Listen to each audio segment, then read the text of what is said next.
जम्मू कश्मीर का media in charge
इस press conference का मकसद एक ही है कि मैं खास तौर पर शाबाशी देता हूं बानहाल पुलिस के एसएचओ साहब का, यहाँ के एसडीपीओ साहब का और तमाम टीम जो यहाँ इस केस में इन्वॉल्व थी इन्वेस्टिगेशन में।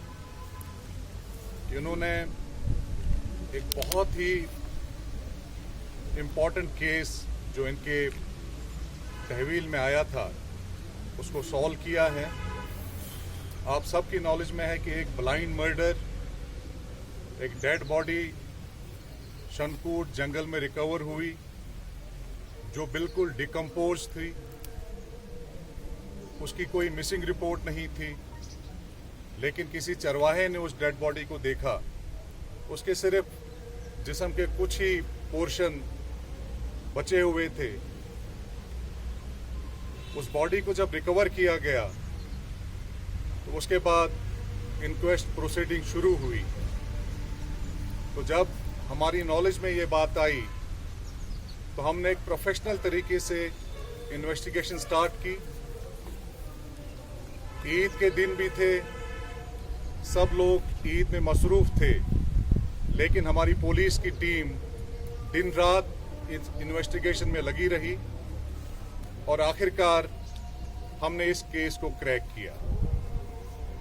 सीडीआर एनालिसिस के मुताबिक 2 शख्स इसमें मुलविस थे, उनको अरेस्ट किया गया और इंटरोगेशन के दौरान उन्होंने कबूल किया कि इस मर्डर में वो शामिल है। इनक्वेस्ट प्रोसीडिंग को 302 सेक्शन के तहत एफआईआर में कन्वर्ट किया गया। उसके साथ साथ रेप और क्रिमिनल कॉन्स्पिरेसी की सेक्शंस भी इसमें ऐड की गई है। अब जो सीक्वेंस ऑफ इवेंट्स हैं उसकी आपको एक पूरी डिटेल प्रेस रिलीज की शक्ल में दी जाएगी।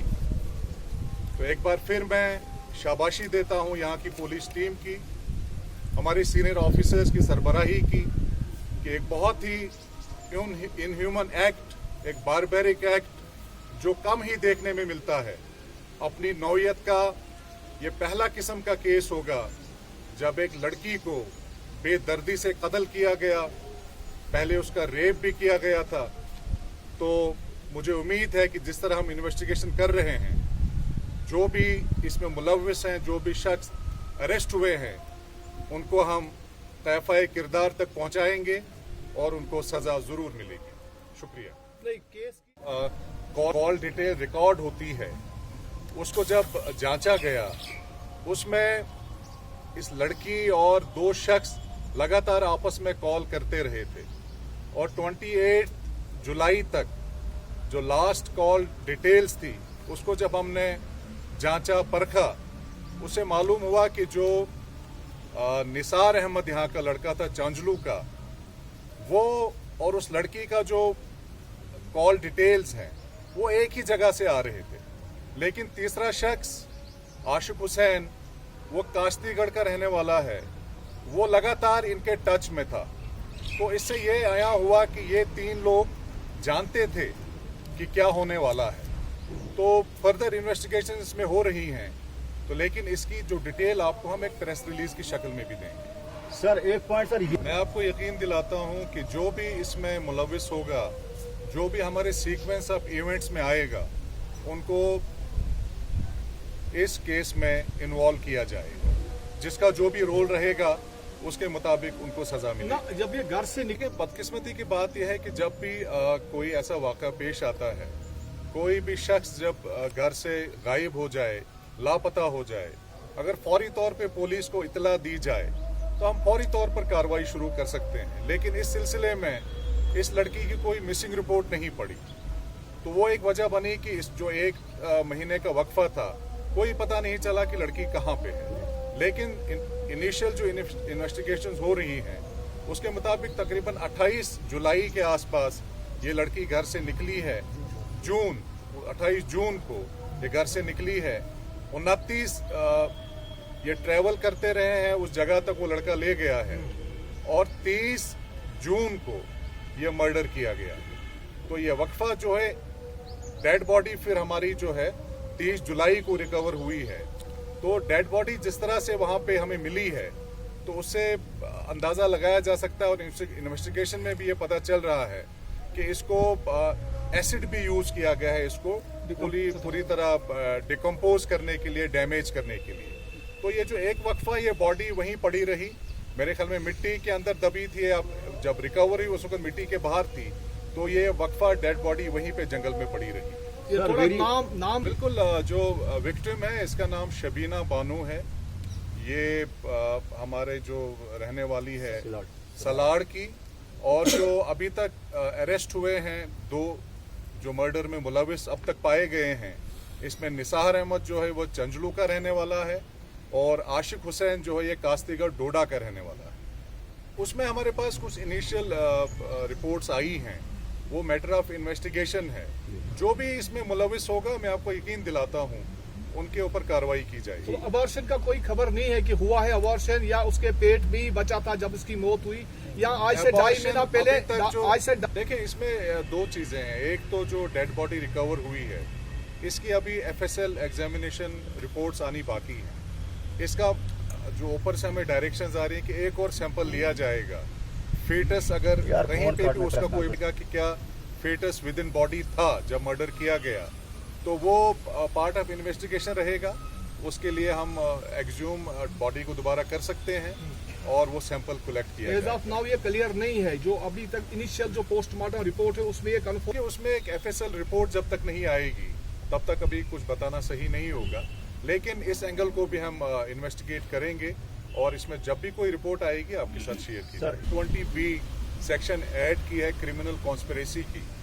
जो भी शख्स जिसके नॉलेज में ये रहा होगा कि मर्डर हो गया या होने वाला है, वो भी इस FIR में ज़रूर उसको हम धर लेंगे। और अभी तो इन्वेस्टिगेशन स्टार्ट हुई, अब हमारे पास काफ़ी टाइम है, अभी बहुत सी कड़ियाँ जुड़ेंगी। जो इन्वेस्टिगेशन आगे बढ़ेगी तो वैसे ये परत खुलते जाएंगे। आप देखेंगे कि एक बहुत ही प्रोफेशनल तरीके से पूरी इन्वेस्टिगेशन की जा रही है। जो भी इसमें इन्वॉल्व होगा उसको हम कैफाई किरदार तक पहुंचाएंगे। रिपोर्ट में यही है कि हमारे जो गांव के लोग हैं, इनको लॉ का बहुत इल्म नहीं है, सीधे साधे लोग हैं, लापरवाही भी है। तो ऐसे केसेस को देख के मुझे लगता है कि सोसाइटी में एक अवेयरनेस आनी चाहिए कि इसको लाइटली नहीं लेना चाहिए। जब भी घर का कोई फर्द, कोई शख्स घर से 1 रात 2 रात गायब रहे, फौरी तौर पे पुलिस को इतला करनी चाहिए ताकि पुलिस अपनी कार्रवाई कर पाए। सर, ये जो लास्ट में मैसेज में हम पूरी अपनी इन्वेस्टिगेटिंग स्किल्स को यूज करेंगे, और पूरी कोशिश होगी कि जो कन्विक्शन हो वो क्राइम के हिसाब से हो। वो भी एक डेटरेंस रहेगी यहाँ सोसाइटी में, आवाम के अंदर की फ्यूचर में कोई इस किस्म की कार्रवाई करने का ना सोचे। लेकिन पब्लिक को भी अवेयर होना चाहिए। मैंने बार बार यही कहता हूँ कि आप अपने बच्चों पे नज़र रखें, उनकी एक्टिविटीज़ पे नज़र रखें। अगर कभी आपको लगता है कोई अनलॉफुल एक्टिविटी हो रही है, तो पुलिस की नॉलेज में उसको ज़रूर लाइए। पुलिस चाको चौबंद है इस जैसे वारदात को निपटने के लिए। पुलिस का काम है prevention and detection of crime, लेकिन प्रिवेंट हम तभी कर पाएंगे जब हमारे पास टाइमली इतला आएगी। डिटेक्शन के बाद जब क्राइम हो जाता है, फिर डिटेक्ट हो जाता है, लेकिन तब तक नुकसान बहुत हो गया। जी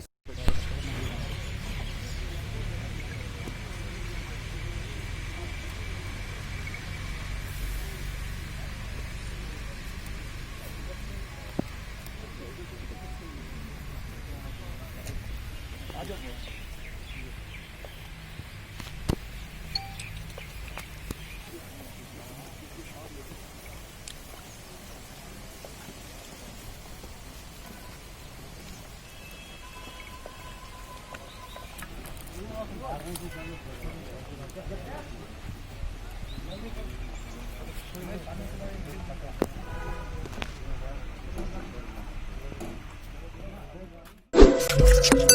you.